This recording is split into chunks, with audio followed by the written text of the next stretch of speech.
Fase pertama proyek Marvel Cinematic Universe telah berakhir dengan dirilisnya film Avengers Endgame.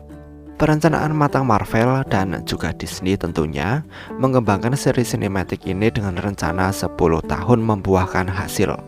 Tidak hanya dalam hal moneter, tetapi Marvel berhasil meninggalkan dampak yang cukup besar pada budaya pop dunia. Meski begitu, rencana untuk memastikan 22 film yang saling terkait satu sama lain pasti akan tetap memiliki kelemahan, sehingga kita yang menontonnya harus tutup mata. Berikut adalah 6 kelemahan Marvel yang tidak bisa dipungkiri dan sedikit banyak akan mengurangi salah satu serial film yang kini telah mencapai level legenda. Check this out.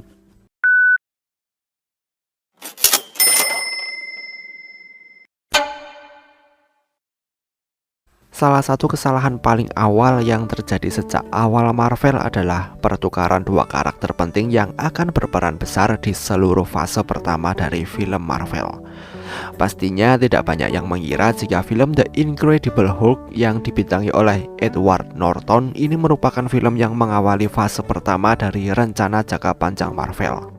Bagi para penggemar setia pasti tahu bahwa Mark Ruffalo adalah pilihan utama mereka untuk memerankan karakter tersebut. Namun Edward harus diambil karena komitmen Ruffalo saat itu. Sama seperti karakter James Rhodes yang menjadi War Machine di film pertama Iron Man. Karakter ini dipegang oleh Terrence Howard sebelum Don Cheadle yang menggantikannya. Howard mengatakan dia ditendang karena tuntutan gaji yang tinggi di film Iron Man kedua, karena dia mendapatkan bayaran tertinggi ketika Iron Man pertama dirilis. Jika mengacu pada komiknya, James Rhodes lebih mirip Terrence Howard, seseorang yang memiliki karisma tinggi dan mampu berdiri setinggi Tony Stark, sahabatnya.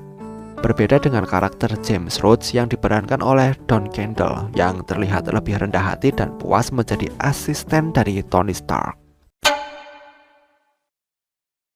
Karakter dari Hulk telah ditampilkan dalam film The Incredible Hulk sebelum karakter itu dimainkan oleh Mark Ruffalo di The Avengers. Yang menjadi persoalan dari jalinan kedua film ini adalah adanya perbedaan sikap dan identitas yang signifikan dari kedua karakter, meskipun karakternya sama.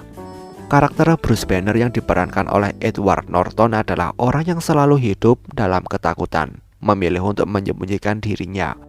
Tingkahnya juga serius, tidak banyak bercanda dan tidak banyak bicara. Lebih mirip Bruce Banner di serial televisi The Incredible Hulk tahun 70-an.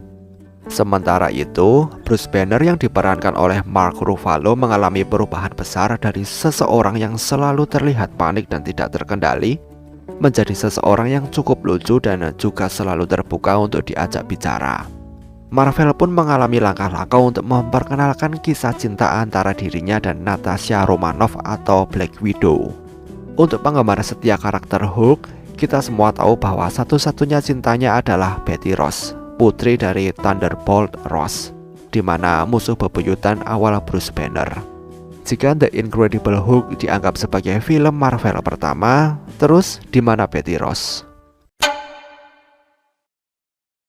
Dipuji banyak orang karena menjadi film superhero pertama yang berhasil menggambarkan budaya Wakalian yang mirip dengan komunitas kulit hitam Afrika.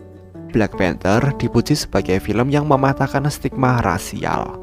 Meski begitu, satu hal yang membuat kami bertanya-tanya setelah menonton film ini beberapa kali, bukankah Eric Killmonger adalah Raja Wakalian yang sah karena dia memenangkan tahta dengan cara yang benar? Lihatlah kembali semua yang terjadi antara T'Challa dan sepupunya Eric yang kembali untuk mengklaim tahta. Pertarungan mereka adil, T'Challa dikalahkan dan kemudian jatuh. Berdasarkan tradisi Wakalian, Eric seharusnya telah menjadi Raja Wakalian yang sah. Tapi karena narasi cerita, kami diundang untuk mendukung pengkhianatan yang dilakukan oleh T'Challa dan anggota keluarganya, yang masih menginginkan T'Challa untuk memegang tahta. Bukankah itu upaya untuk menggulingkan pemerintah yang dipilih secara sah? Bukankah setiap orang yang membantu T'Challa pantas mendapatkan gelar pemberontak? Tapi di dalam film Black Panther, Eric Killmonger ditempatkan sebagai pemberontak karena T'Challa lebih layak menjadi raja.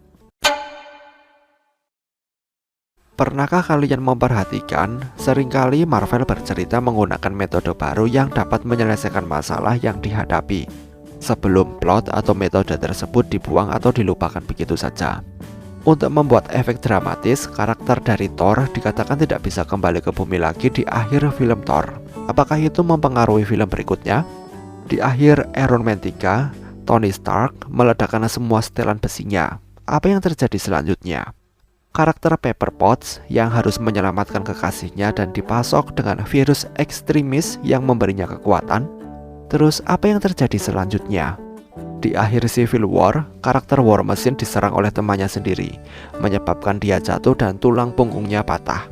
Dampak kecelakaan itu hanya berumur pendek karena tidak lama kemudian dia pulih seperti sedia kala. Terlihat bahwa Marvel atau Disney sepertinya takut ingin menyimpan sesuatu dalam plot cerita dan sebisa mungkin ingin semuanya kembali seperti semula setiap kali film baru berikutnya keluar.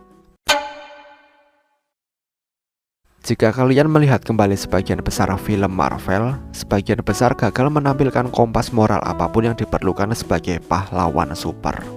Jika kita melihat karakter Batman atau Superman dalam komik DC misalnya, kedua karakter ini dikenal sebagai karakter yang tidak akan membunuh secara sembarangan.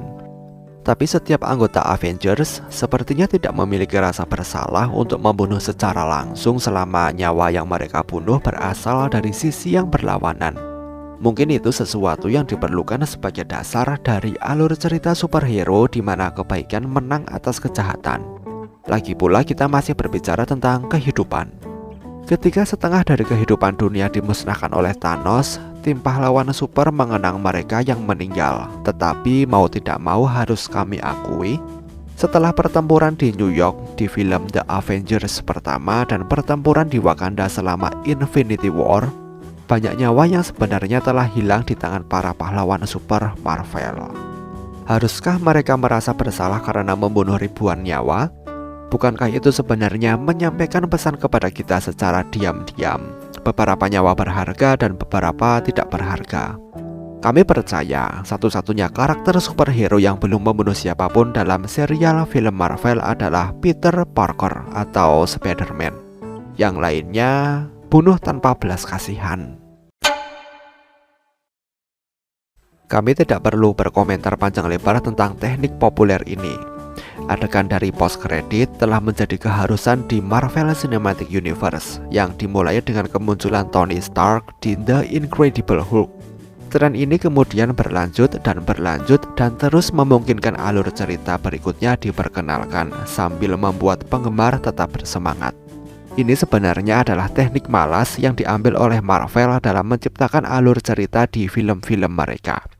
Sepertinya tidak ada upaya untuk memasukkan elemen-elemen itu langsung ke dalam cerita tanpa harus bergantung pada adegan pasca kredit yang menarik perhatian.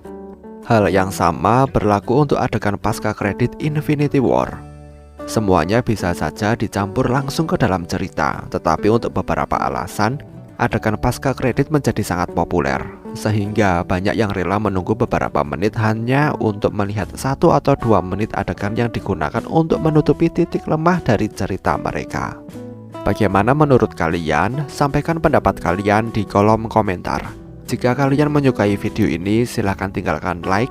Terima kasih telah menonton video ini dan sampai jumpa di next video.